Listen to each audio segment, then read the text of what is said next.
આપણે હંમેશા એવું વિચારીએ છીએ કે એલિયન્સ મળશે તો એમની સાથે વાત કેવી રીતે કરીશું, પણ આપણા સ્ત્રોતો છે ને એક બીજો જ સવાલ ઊભો કરે છે અને વધારે અઘરો છે.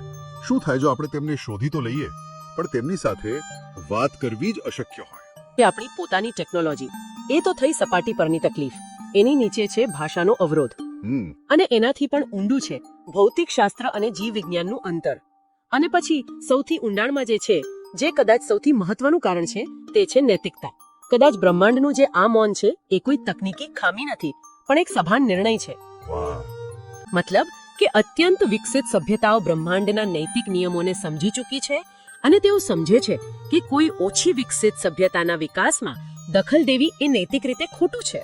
કે તેઓ આપણને એટલા આદિમ અને અપરિપક્વ સમજે છે કે વાત કરવાને લાયક પણ નથી ગણતા, જાણે કે આપણે કોસ્મિક બાળકો હોઈએ જેને મોટાઓની વાતચીતથી દૂર રાખવામાં આવ્યા હોય.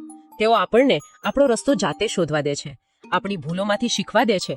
તેમનું મૌન એ તિરસ્કાર નહીં પણ ધીરજ હોઈ શકે છે.